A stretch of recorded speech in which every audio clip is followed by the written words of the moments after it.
इसका हिसाब कोई, ऐसी ऐसी योनियां 10-10 हजार वर्ष तक एक ही योनि में। और एक एक जैसे सर्प योनि है, अब उसके कितने हैं, दुमहा, कोबरा, कितने कितने। अब उसके तो ब्रह्मा जी से बात करनी पड़ेगी हमारे पास तो उसका लेखा जोखा है नहीं, ब्रह्मा जी से बात करनी पड़ेगी, वो बनाते उनको पता होगा, अपने को तो पता नहीं, अपने तो ब्रह्मा के बनाए हुए इसलिए तो अपने को कोई अनंत माया भगवान की है, अनंत योनि। कहने को 84 लाख योनियां हैं, उस योनियों में अनंत। जैसे चींटी तो कितने प्रकार की चींटी, बिच्छू तो कितने, काली बिच्छू, भूरी बिच्छू, कितने प्रकार की, ऐसे कितनी योनियां, 84 लाख योनियों में एक योनि मनुष्य है। बकाया 83,99,999 योनियों, वो गणित तो भैया किसी को नहीं मालूम। आप ये विचार करो, एक मनवंतर में एक देवराज इंद्र होते हैं, लेकिन वो मरते नहीं है, वो केवल देवराज इंद्र। एक मनवंतर, आप सोचो, एक मनवंतर में वो तो राज्य करेंगे, इसके बाद वो उतार दिए जाएंगे। ऐसे कितने मनु, कितने इंद्र, कितनी बार बदलते हैं।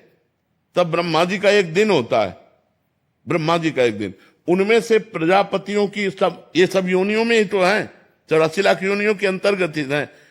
करोड़ करोड़ तो वहीं व्यतीत हो जाते हैं ना, गंधर्व हैं, अप्सराएं हैं, कितनी योनि। कोई मनुष्य पैदा होते ही मर जाता है, कोई जीव पैदा होते ही मर जाता है, कोई 1000 वर्ष जीता है, ऐसी योनियां है, कोई 500 वर्ष। आप कैसे गणित लगा सकते हो?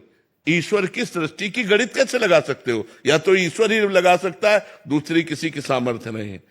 तभी हमने कहा ब्रह्मा जी ही जान सकते हैं, क्योंकि उन्होंने ही रचा, दूसरे की किसी की बात नहीं है। अनंत माया भगवान की, अनिर्वचनीय माया भगवान की है। इसीलिए आगे जाने की इच्छा है क्या? 84 लाख में जाने की इच्छा है क्या? तो बस इसको पूरा कर मनुष्य जन्म मिला है 84 लाख योनियों से मुक्त होने के लिए। तो यदि हम खूब नाम जप करें, धर्म पूर्वक आचरण करें, किसी को दुख न पहुंचाएं, परोपकार करें, तो इसी जन्म में हमारा काम बन जाएगा। आगे की हम चिंता क्यों करें? इसी जन्म में हम अपना काम बना लें। मनुष्य शरीर काम बनाने के लिए मिला है, और वो काम है भगवत प्राप्ति, वो है भगवान की प्राप्ति। जब तक भगवान की प्राप्ति नहीं होती, तब तक जीव को दुर्दशा भोगनी पड़ती। बड़ी विचित्र दुर्दशा, बड़ी विचित्र। अब कुत्ते का पैर फंस गया मोटरसाइकिल में, अब 10 जगह से टूट गया। अब वो मोटरसाइकिल तो गई, अब वो ना वो अस्पताल कोई ले जाएगा उसको, ना कोई टेबलेट लगेगा, ना कोई इंजेक्शन लगेगा, पीड़ा ही पीड़ा सहते सहते साल 6 महीने में वो कड़िल कड़िल कर चलने।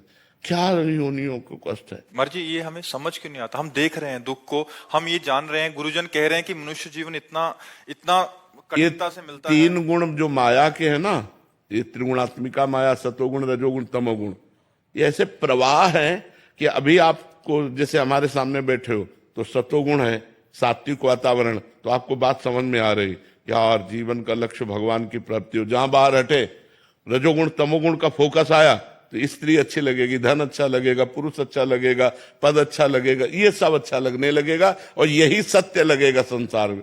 नहीं तो जैसे सोचो, मरोगे तो तुम्हारा शरीर छूटेगा, सब छूट जाएगा। क्या ये बात आप सब लोग नहीं जानते हो? सब लोग जानते हो। फिर पाप क्यों करते हो? फिर कामनाएं क्यों करते हो? फिर प्रपंच क्यों पाल रहे हो? जाना है यार, रहना नहीं है, सबको जाना है, लेकिन सब दिमाग से यहीं की व्यवस्था में लगे। वहां की व्यवस्था कोई नहीं कर रहा है, कोई बिरला वहां की व्यवस्था सोच रहा होगा। नहीं, अगर हम जब तप भी कर रहे तो ये कह रहे हमारा लड़का बहू अच्छा रहे, हमारा बेटी दामाद अच्छा रहे, हमारी ये कामना पूर्ण हो जाए, हमारा वो काम पूरा हो जाए, बस इसी में हम लगे। यहाँ का कभी मर्जी देखी जाएगी, जो होगा कल किसने देखा, आज भोग लो। आज तो जब देखने को मिलता है तब देखने लायक नहीं रहते। कर्मों का फल बड़ा विचित्र है, इसलिए डरो, पाप कर्म मत करो, भगवान का नाम जप करो। अन्य योनियों में बहुत दुख है। अब जैसे अपने कांटा गड़ जाए तो अपने निकाल सकते हैं, ज्यादा पीड़ा है तो दवा ले सकते हैं, लेकिन पशु के कुछ नहीं है। अपने तो पानी की बोतल लिए घूम रहे हो, वहां कहाँ पानी है? जंगल में मान लो कोई सरोवर है, वो सूख चुका है, अब वो प्यासा घूम रहा है, प्यासा घूम रहा है, पानी कहां से उसे प्राप्त हो? पशु पक्षी हैं, बड़े बड़े कष्ट में जीवन है। आप क्या समझते हो? बड़ा कष्ट में जीवन है।